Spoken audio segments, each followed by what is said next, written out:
Tab TV presents Taking Up Space, a discussion about Stacey Martin lifestyle. A discussion led by Rhonda Roberts-Smith, featuring Stacey Martin. This is how we make change. This is how we move forward. Taking Up Space starts now. Hi, welcome to Tab TV. My name is Rhonda Roberts-Smith, and today we are talking to Stacey Martin. If you remember, I had an interview with Stacey Martin on a panel talking about entrepreneurship. And today she is back to talk about the changes that have been happening with her business and some exciting news that she's wanting to share with all of us. So please, without further ado, let's meet and see Miss Stacey Martin. Stacey, welcome back. Hi, thank you. Thank you so much for being there, or being here. And it is so great to see you again. I wanted to know what is the big news that you are wanting to share with all of us? So I have officially rebranded my company. So I had my company for 15 years. It was called Kenya Couture Inc. Some of you guys may know it. And I just rebranded it to my name, which is Stacey Martin Lifestyle. And that just happened a couple of weeks ago. Fabulous, fabulous. And so congratulations on the big change. That is amazing. What inspired this change? So I've been thinking about it for a while. It's not something that just came out of spur of the moment. I think some people have it just came out of nowhere. And I'm like, no, I've been thinking about it for a while. So that's the first thing. But I guess when COVID hit and then everything was closing down, and I think as an entrepreneur, you had to understand that you have two choices. You can either grow or you can kind of pull back a little bit.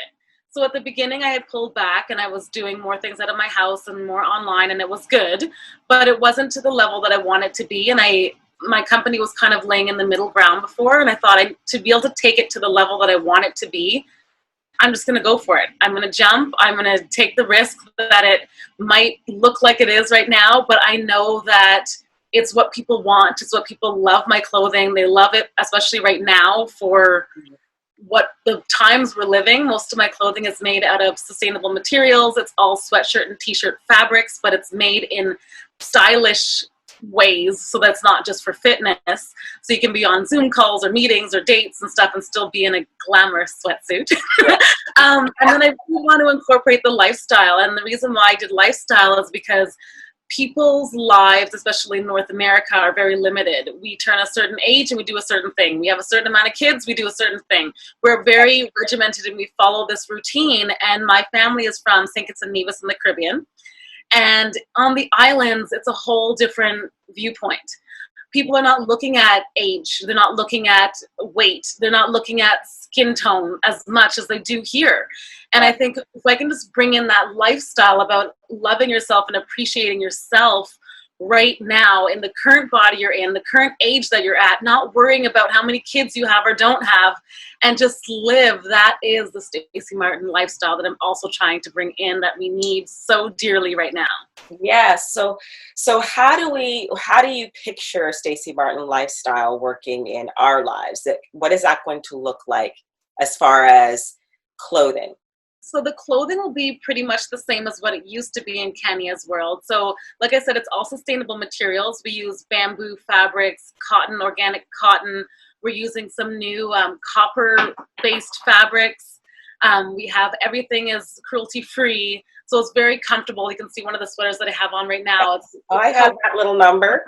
You've got this number. Yeah. Now we have the tank top that goes with it, the leggings, the joggers. If you want to bring this top and wear it to the boss, to the business world, I'll show you how to pair it up with a pencil skirt and a off-shoulder top that you might want to wear. If you want to wear it for lounging, I'll show you the wide leg joggers that you might go with it as well. So we're going to have kind of capsule kits that are going to go with it. So each piece that you have, you can now develop that piece. It's about having less things in your life, but having things that can go more user-friendly, I guess. So having staple pieces versus having a whole bunch of different clothes, and having things maybe that are classic and classic in the Kanye way or in the Stacey Martin way, but that we can maybe use and integrate with other pieces in our wardrobe. Is that kind of the also knowing that when we develop the pieces, that you can match them up with other capsules that will have specified in the collections that we're developing as well. And right now you're fully developing this line, or have you already, this was already like buzzing around in your brain and you were like writing this down, putting things down? It's been buzzing in my brain for a long time. I have lots of samples made, patterns that have been created. A big part of the reason why we had to grow is because of financial reasons. So in order to make a piece, for instance, one style, so one style generally has 5 different colors and 5 different sizes. So you have 25 different variants of one piece. So in order to make that one piece, it's going to cost around $20,000 is what it comes down to. So in order to make all the pieces that go with it, it was difficult to put that all together. So now we're looking to do funding. Actually, we're doing an equity crowdfunding this fall. And the equity crowdfunding will be allowing people who are just regular consumers, also investors, to invest into the brand, to be shareholders in the brand, to help the brand grow and expand as well. Oh, nice. If anybody's listening and you might be interested in being a support for Stacey Martin Lifestyle, you can feel free to email me and I will pass that message along to Stacey for sure, or go to Stacey directly. Stacey, do you want to give out the information for that? So we don't have it live yet, so it won't be live. So there is actually no information. It's just a matter of, you can email me directly on my email, which is Stacey, Stacey, at still Kania, KANIA.ca. You can email me there, but the information for the crowdfunding isn't out yet. So it's a new initiative that Ontario has, and it's amazing because it allows for small businesses to be able to get funding from the crowd. A lot of times investments, as you would know, that being a female Black entrepreneur, there's only 0.5% of women ever getting invested in the regular investment sectors. Yes. So, I have a business advisor and we've been working together for a while. And he said, if we did this equity crowdfunding, you have so many great people who are supporters, who love your clothing. Instead of just buying a sweater to support you, they can actually gain shares in the company and the company's going to grow. Yeah, for sure. And it's a more sophisticated, what's it called? GoFundMe. It's a more sophisticated way of doing that, which is, I find, everybody wins, right? Your business becomes more successful, but then you also have that support from people who actually believe in your brand. So it's almost like people that believe in you, they don't want to change you, but they're investing in their company. And then if you do well, they do well. Exactly. Yeah. Exactly. So because all creative people have their muses, what is Stacey Martin's muse when it comes to creating her clothing? It's women. Women. It's watching women in their lives. I've had my storefront for 15 years. I see them come in the door. Everybody has their own beauty that needs to be uncovered. And I think that people tend to be like, oh, I'm too short, too fat, too thin, too curly, too straight, too black, too white. There's always a thing that we always kind of fixate on what we are. And so my muse is seeing the beauty in women as they are. And I'm just hoping that I can create pieces that when they slip it on, they're like, whoa, I've never felt more beautiful. Yeah. And I really want them to remember where they wore the piece is a big part of it as well. So not just saying like, I'm wearing this because I have a date or because I'm driving, Johnny to hockey, but more about I'm wearing this for me right now because it makes me feel great on my walk down the street. And I remember how good it felt that day, like appreciating more yourself and being a bit, what would I guess used to be selfish or look like selfish. I think we need to take a time out to stop. And I think so seeing women as my muse, when I see women kind of running around and I'm thinking, that woman, this is what she needs. She needs a little moment for herself, a little time out, time out from all the other aspects and just to be one with herself and to be appreciative of all the beauty that surrounds her and that's in her as well. Yes. So I know because of your dance background that dance has played a key role in how you visualize how things are moving. But when it comes to being physical and actually really initially being creative physically, How do you translate that eye into something visual? Everything, like when I'm making the pieces, you mean? Yeah. Yeah, so everything I drape on my body first. Yeah. I drape it on me. So I literally will have a vision in my mind. I'll put the fabric over me and I'll literally cut the fabric and pin it into what I want it to be. I have the same, generally women have the same pain points, I would call them. Yeah. We all have the same sort of thing, midsection, like necks, this, that. There's like things that women just don't love universally. and so I try to make pieces that accentuate what they love about themselves. You know, Yeah. and I think when I'm creating pieces, I'll be looking at different body types, but I'm really looking at it as that. But I put the pieces on my body, and I also want to see how I move in it, how I feel in it, how it kind of cradles me or holds me or hugs me, and then how I can feel free in it. You know, a lot of times you used to put clothes on and you're like, oh God, as soon as I get home, I can't wait to take this off. Yeah. Yeah. That's not what clothing is. I feel that clothing is the closest part to your body, and it's an extension of you and an extension of who you are. And I feel like it needs to be that close. It's almost a sensual feeling. It's so close to you, you know? Yeah. Instead of like, get it off me, it should be more like, oh, it's nice.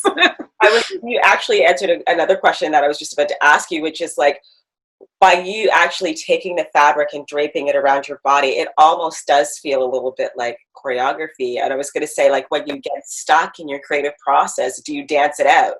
Like, do you put something on and then, you know, because sometimes when you go to the store anyways and you're in the change room, I used to do this all the time, and I think I got it from my mom. We would be in a store putting on a piece of clothing in the change room, and then the music is playing in the background, and you put it on, and then you kind of you kind of feel it out and see, oh yeah, that works or whatever. I was going to say, do you dance it out? So when you're creating something, you said that you visualize what it looks like, you know, in your mind, but then when you put it on and you see it, do you have to move in order to see if it has the flow that you really want it to have? Yeah, I generally do the movement before I even make the piece. It's like I feel like anytime you feel stuck in anything creative, you have to move. Yeah. I feel if energy in your body that's getting stuck, the blood flow, you have to move through your body. Then once I create the piece and I put it on, I want to see how it's going to move with me. So I don't necessarily dance around in it, but I want to see when different angles when I'm moving, if I'm feeling good, how it slides off my shoulder and doesn't, how I'm feeling at all of these different areas so that it can really be adapting to how we live and move. Most designers design by sketching and they make it on a mannequin. And so the mannequin is not moving. The mannequin has no feelings. And so I really want to make it so, like, this piece is called J'adore, but I say it's like the artist of all the pieces, because it is going to flop and flow. It is going to change shape. So for that kind of person, they'll really like that because it moves with you, you know? But I think that's what makes you, that's what makes you so different, though. You just nailed it. It's like you said, most designers will sketch and then they will put it on a mannequin and test it out. But coming from the background that you come from, I think that provides that little bit of extra freedom in the feeling of the clothing, because you already know what it feels like to move in a way that's maybe sometimes a little more aggressive, sometimes subtle, you know, and so you're able to sort of pick up on what, like, will this bother me when I'm sitting down in a chair? Or if I have to happen to, you know, kick my leg up to get over a fat, you know, will this bother me? And some people don't have that awareness. It's a lot of those things. It's like whether you have to bend down to get, you know, something, your child dropped toys and you have to bend down freely and pick this up. Can I get in the car and lift my leg into the SUV and freely be able to move into that? If I had to run to catch the bus or something, I think that all of those movements are able to happen. You know, like, I feel like I do it through dance, but it is about moving through your life, through everything that your life is going to hold. I think that's what makes you unique, though, is that as a dancer, you have this little extra special almost like a sixth sense of how a woman's body will be moving through space. And so I think that gives you a little extra bit of information that most people might not have. So will the color palette change? Yes. And generally, like your color palette, I would say tend to be pretty urban, right? The grays, the reds, white. Will there be some, like as you're saying, are you going to include the St. Kitts and Nevis color? Because that's not the color palette of the St.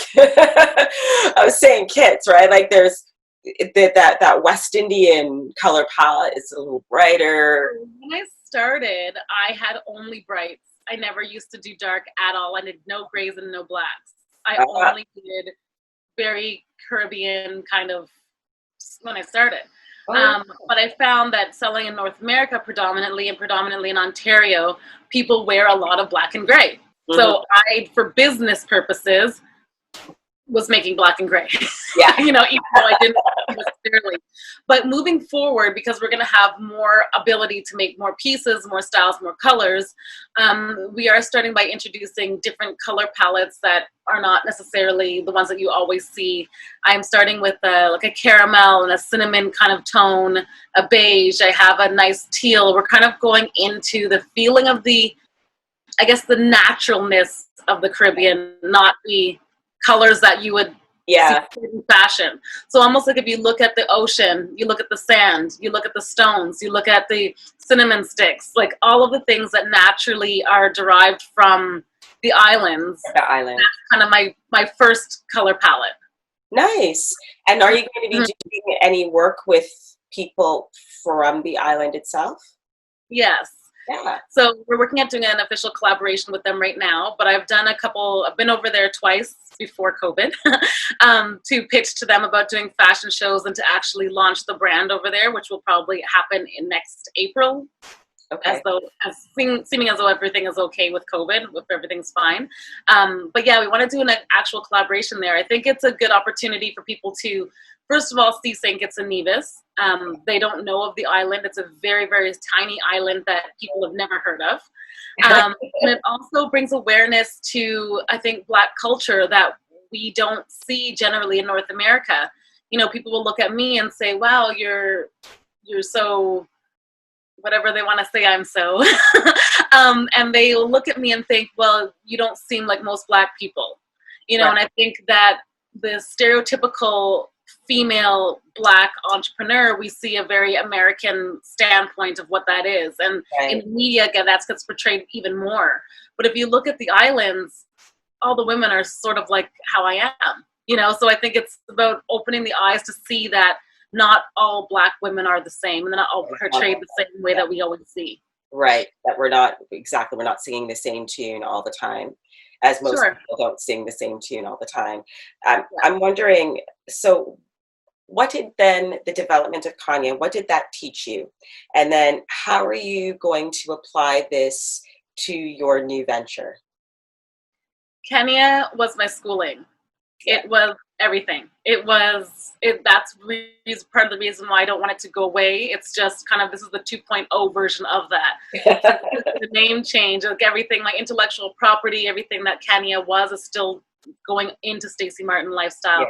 Yeah. It taught me to have thick skin. It taught me that sometimes creatives can have good ideas, but they may not be reciprocated by the audience. It taught me how to do things and fail and then still get up and do it again.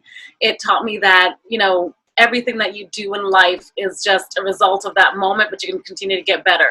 Yeah. So Kenya was just, it was my school. I didn't go to university. I did Kenya. Design school. It's interesting. I was listening to a podcast and I heard this really interesting point about failure and the idea of failure or failing.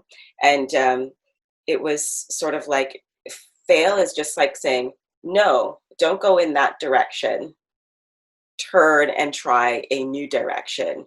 It doesn't necessarily mean what you're doing is wrong. It just means that approach might be wrong or not working. So instead of beating your head against the wall, it's just suggesting you to take a turn. And so, of course, Kenya is definitely not a failure by any means, but it just maybe it ran its course, and then you are evolving in a new, beautiful direction. And I think we are often taught of failure as a negative thing. You know, we're taught that if you do bad, it's bad, period.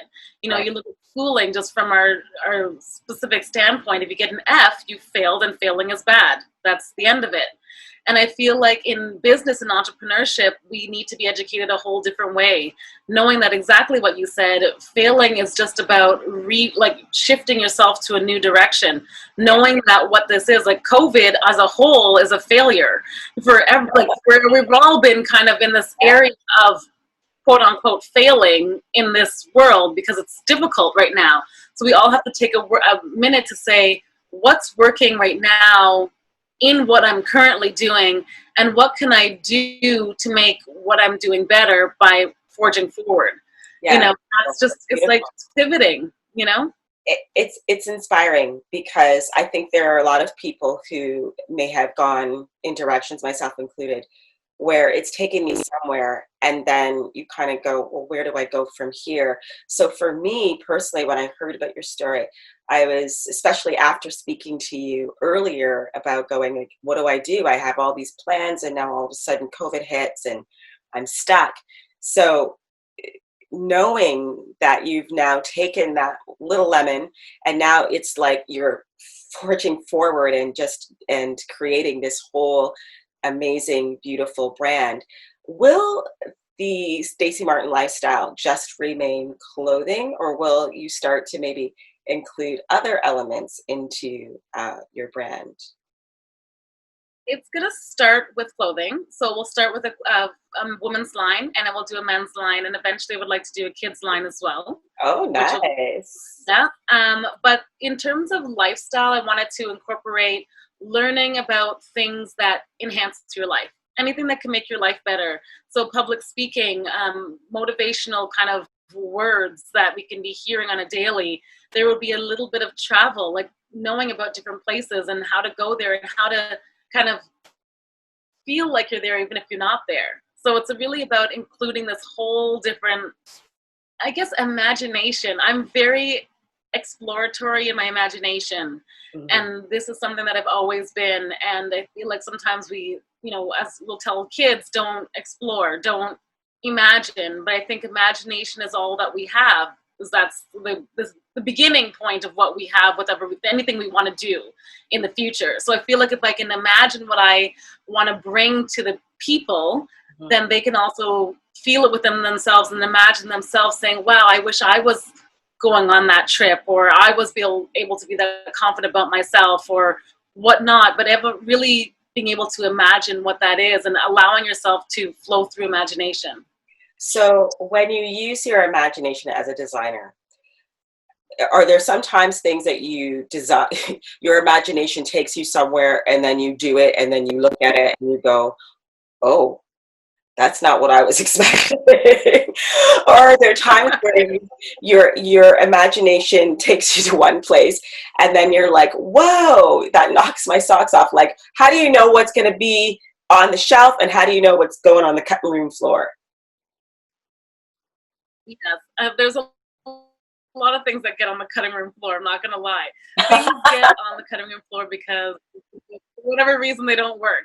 My imagination, I let it flow through me, more so through the way I express what I'm delivering as well as the pieces themselves.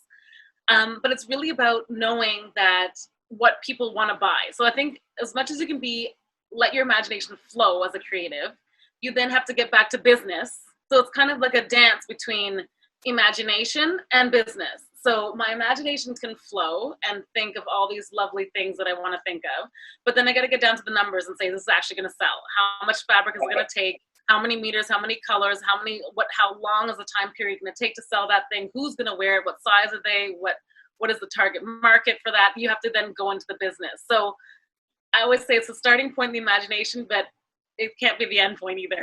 Like, it has to be where you start, then you got to go into the business side to know that it makes sense. Have you ever surprised yourself with something that you were like, you know what, I love this, I don't know if anybody's going to love it? And has any of those pieces ever slipped into your line and then have they done better than what you expected? Well, the goddess piece, I have this one piece called the goddess, and it's kind of off the shoulder and it's long, kind of all the way tail down to the back. And when I made that piece, it was not that piece to begin with. It had a turtleneck. It was a wrap. It was a whole different deal. And that day when I was making it, I put it on and I said, nope, this is not right. And I cut the shoulders off. I cut the neck off. I added a piece down the back and I said, this is the goddess. I don't know what I was thinking of, but I just thought, I want to feel like a goddess right now. I want people who wear this to be the goddess, and this is what I want them to feel and to look like and to emulate. And I was shocked that it sells as well as it, not that it just sells as well as it does because it's not nice, but more so because I didn't know so many people were going to resonate with that feeling of being a goddess as well. About taking that time to say, I'm going to stand out right now. It is a bit more showy in my pieces, and it's okay. It's okay to be, feel good looking and know that you look good. And I don't doubt that you did not look good, but I was just thinking, how does your personality, because for those of you who don't know Stacy is this like lovable big light. When she walks into a room, she just sparkles. And so I'm wondering, do you see yourself in your clothing? And then also your body, how your body moves, how your body curves. Do you specifically make clothing that maybe fit more bodies that are, I want to say, a lot of, Black bodies have a little bit more junk in the trunk, so to speak. We have a little bit more curve to our bodies. So when you are designing, are you consciously aware of that? And do you add that into your pieces as well? I think when I first started Kenya, a big reason why I was going to auditions for dance classes or dance shows or whatnot. And a lot of the reason why I started making my own clothes was to fit my body type. I am small, short. I'm not a big person, but I'm curvy in my self. I'm curvy. I couldn't find clothing to properly fit me or to accentuate where I would want to be accentuated, because my hips are much bigger than my hips and bum are much bigger than my waist size. And so things would just make me look boxy or bigger. And that's how I did. So from the beginning, I've been designing clothes on my body for my body type. And then people put it on and say, wow, this fits so well. And I'm like, it's because it's made on a human. It's made on a body that actually, is not the mannequin format body. The difference between bust and waist and hips is only I think it's like 7 inches. It's not normal. It's like it's not a real body curve. It's not what the mannequins are, not like humans. Right. I really do see myself in the clothing. People always say, oh, that looks great on you first. And I said, yeah, because I made it on me first. And then then I look at different heights, different bodies, shapes, and see who this is really going to look best on after I'm finished making it. After you finish making it. I think that, would you like to see fashion move in a direction where they support women more with curves and more realistic curves of the body versus what we may see in, stores? I guess that's the benefit of buying something that's couture, or, where the idea of what every woman should look like maybe can have a perspective. And do you think that is the perspective that you give? Yeah, I think as a fashion designer, you're trained a certain way, even though I didn't go to schooling.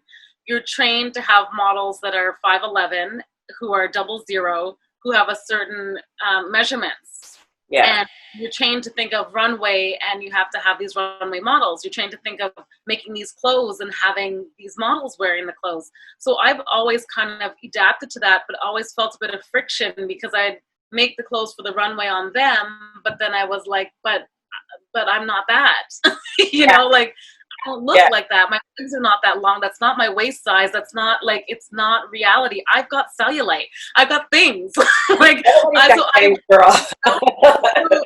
And I'm looking at it, like, I will make the clothes thinking, like, she might not have cellulite, but if I do, and I was like, I would want to double layer that, because that's what I'd want to do on my body, so that it's double layered, it's going to hold me together.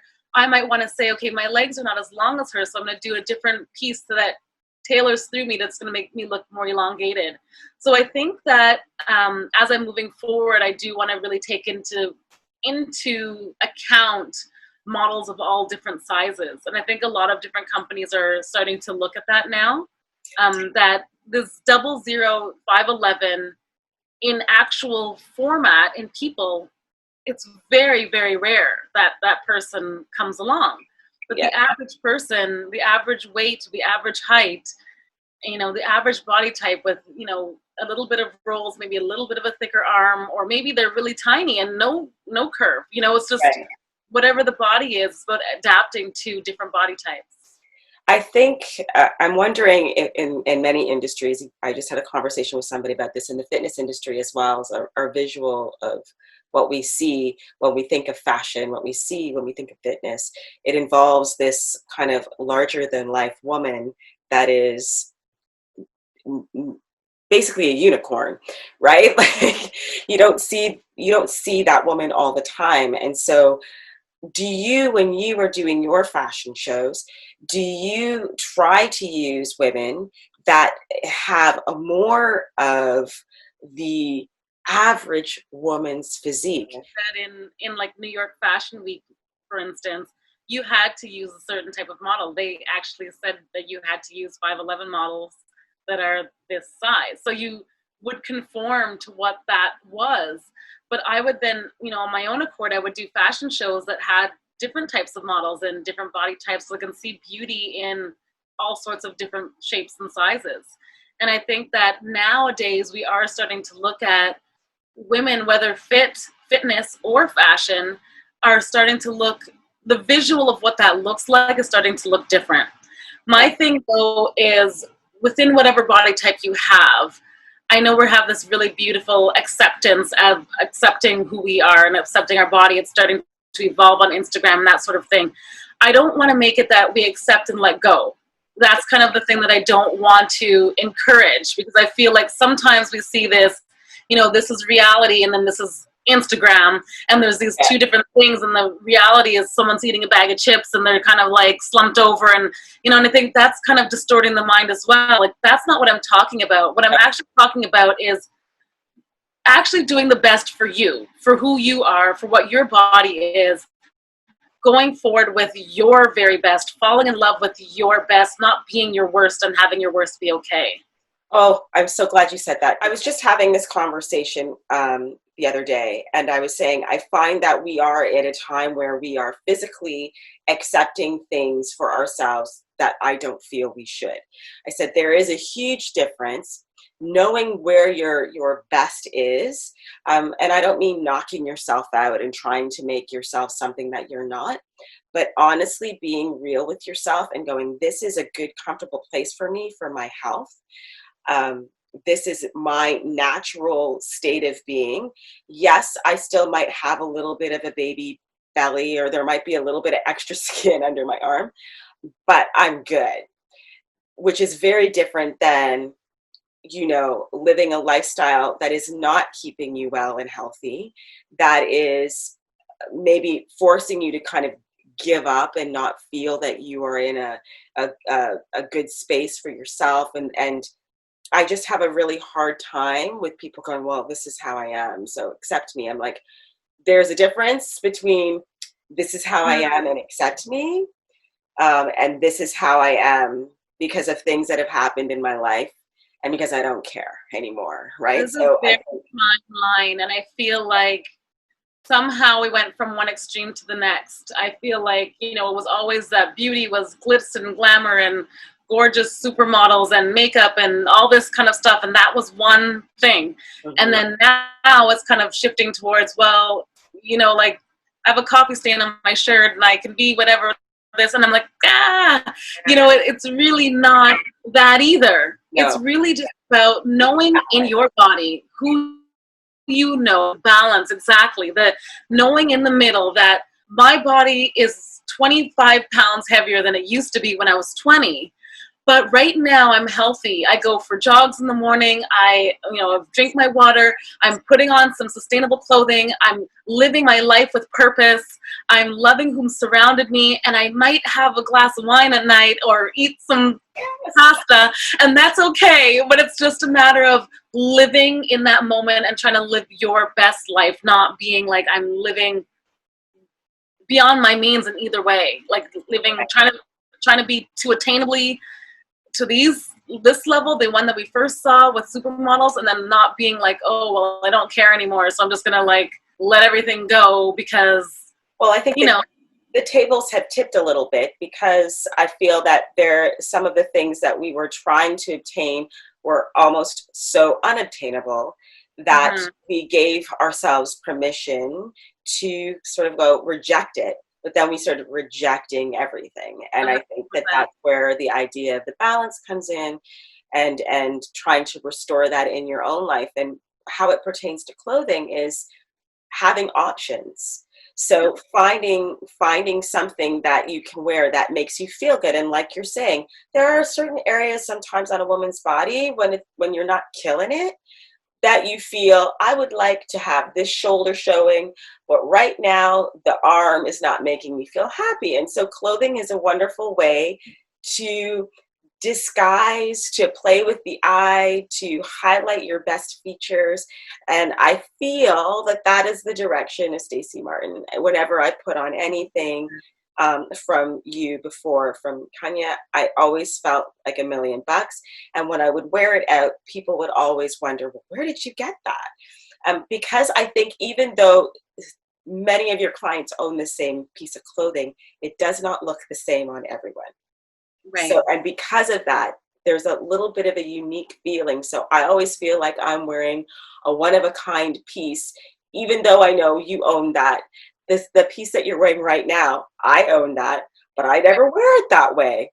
I have my own way. I tie the little thing at the back, and I wear it so that the ruffles are coming down my back, and the front is open, and and I love it because, again, it's something that I can wear many different ways, but it always makes me feel good, and it's always there for me to wear in a way that makes me feel good. So I love that. So do you think that we will see more of this Stacy in your designs? And how has maybe the Kanye Stacy, where's she going? And where's Stacey Martin? Whereas Stacey Martin is now, when you started Kenya, you were not a mother at that point, right? No. And so now Stacey Martin. I wasn't married. I wasn't a mom. No. I was a Broadway dancer. Yes. It was a different girl. So how does the brand has evolved with me? It's yes. When you started, the brand was who I was, and the brand is now who I am currently. You know, I'm a mom, I'm a wife, I love my family, I love to travel, but I still love to party. I still like to have fun. I still love to have times with my girlfriends, and I love to travel. So it's kind of all of the things that I am and that I love that I feel like we're still able to be as we get older. You know, I feel like we limit ourselves and say, oh, we can't do this and we can't do that. I'm like, yes, you can. And yes, you can wear that too. And you can feel this way. And like I said, it's a huge part of it is about loving how you're feeling within yourself. You know, like my grandma was 96 years old, and I went to see her in the Caribbean, and she's out on the veranda, and she's sitting out, she's singing a song, and she's feeling herself, like feeling one with herself. She's feeling in love with her moment. And I feel this is something that we don't do here.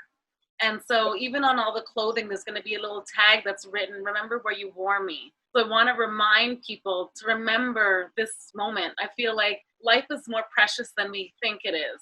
And it's getting kind of deep, but you know, we can go through life today and you may not be here tomorrow. So I feel like we really need to appreciate who you're surrounded with, how you're feeling today. Not like when you lose 10 pounds 2 years from now, that lady. I'm talking to you right now. Like, who are you right now? How do you feel like now? I want you to remember this moment. When I'm talking to Rhonda, I want to remember this is how I felt. This is how she made me feel. This is how I was in that exchange, you know? And I feel like we need to be more cognizant of those moments in our lives, because our life is precious. And we also, with our bodies, we fight with our bodies. We say, oh, we hate this and we hate that and we hate this, we hate that. But how about appreciating like all the functions that your body actually does? Yeah. You know, and really being mindful of all the things your body you can move and you can breathe, and all these beautiful things that help you to appreciate it. When you can have clothing that can breathe with you, then you feel really good about it. Yeah, I was about to say, and how do you see clothing fitting into that feeling of being with yourself, remembering where you are when you're having a piece? I know that there's been that, I can't think of her name at the moment, but it inspired a movement of you taking a piece of your clothing and thanking it for what it gave you, and then folding it and moving it away or giving it away. Do you know what I'm talking about? What was her name again? I don't know her name, but I know her thing is called Love Joy. If it doesn't spark love, it doesn't spark joy and love. Joy and love, then that's exactly the kind of thing we're talking about. It's about, you know, you'll look back and you'll say, you'll have this like high school sweatshirt, for instance, and you'll still have it in your closet, and it's like you put it on, and every time you remember those beautiful memories from high school, you'll say, oh, I remembered what that was. I want your clothing, your Stacey Martin line of clothing, to have that same feeling, that you can put it on and you're wearing it to these places that you remember over and over again, not something that you just kind of like, oh, I'll just throw this on and then toss it on the ground and I don't really care about it and who knows where it is. Like, I want you to appreciate it a bit more and have it almost be part of your life. You remember going on a road trip or on a date or a long walk, or, you know, I have a lady, she wrote to me and she's like, she just got diagnosed with breast cancer just during COVID. And during the time, she got both breasts removed. So between being diagnosed and today, it's been 6 weeks where she was diagnosed and had both breasts removed. It was so quick. Yeah. And she's an avid shopper of mine from before. And she says, you know, when I wear this piece, it makes me feel good. It makes me feel loved. It's covering me. And I thought, this is what I'm talking about, you know. Inspiring for you to keep going. Inspiring for me, you know, and it doesn't have to be just in a negative way, but to know that the piece can make her feel comforted, to feel loved, to feel warm, and know that the material is sustainable, that she can still breathe and be natural to her skin. It's incredible to me. And that is your purpose, right? That's the true thing that drives you when you're creating clothing, is you always have that client in mind. You don't have the supermodel in mind. No. You have the mom, the person going to work and, you know, juggling between the family and work. And even for the single gal that's just moving through life and trying to make her impression on the world. That's why it's so beautiful, and your clothing is so beautiful. So we don't want to wait too long for Stacey Martin. So when is a Stacey Martin Lifestyle going to launch? So it will most likely launch in April of 2021. It's going to take some time to develop all of these concepts that I have, because though I've had them all, they are all in development. So in order to, you know, order fabric from the mills and the different colors and styles and sizes, and we do fit models, trying things on to make sure that things are going to be trying. We're also doing the men's line, which will come out. It will launch right now. We're projecting for it to be April 2021, and then we'll be launching it in capsules. So the first April 2021 will be one capsule. Then we'll do another launch probably in September, and then another one. So we'll be kind of going periodically, where you'll see the new pieces in limited editions at first until we do a huge launch after. Very cool. And we are very excited. So Stacy, can you please give out your email one more time so that we're able to later, if people want to get in touch with you about doing the supporting you? Yeah. Yeah, so my email is Stacy, that's Stacey, at kania.ca. So it's Stacy at kania.ca. For now, we're going to keep that one just because my website for Kania is still up. Right. So Stacey Martin is working in the background, but that's that. You can email me there and you can find out about the crowdfunding. So it's going to be an equity crowdfund where you will be able to, I guess, pledge to be a shareholder in the company. You will be able to pledge to be a shareholder in the company. And is there any amount too small? Yeah, the first amount is $500. Okay. Mm-hmm. So, look, all I'm going to say is that this is an extremely talented, amazing woman in front of me who has built her business from the ground up. And if you have the means during this time, I know some of us don't, and you want to support this entrepreneur, please either hit me up at info@tabfitness.ca, or you can connect with Stacy with the email that she has given you as well. Again, I am always feel so blessed having an opportunity to talk to you. You inspire me so much, and I'm wishing you the best of luck, and I cannot wait for your launch to happen. And please promise that when you do have some little pieces that you will come back to Tab TV and share it with all of us. Sure. Awesome. Thank you. Thank you, Stacy. For having me. Thank you so much for joining me on Tab TV. Have a great day.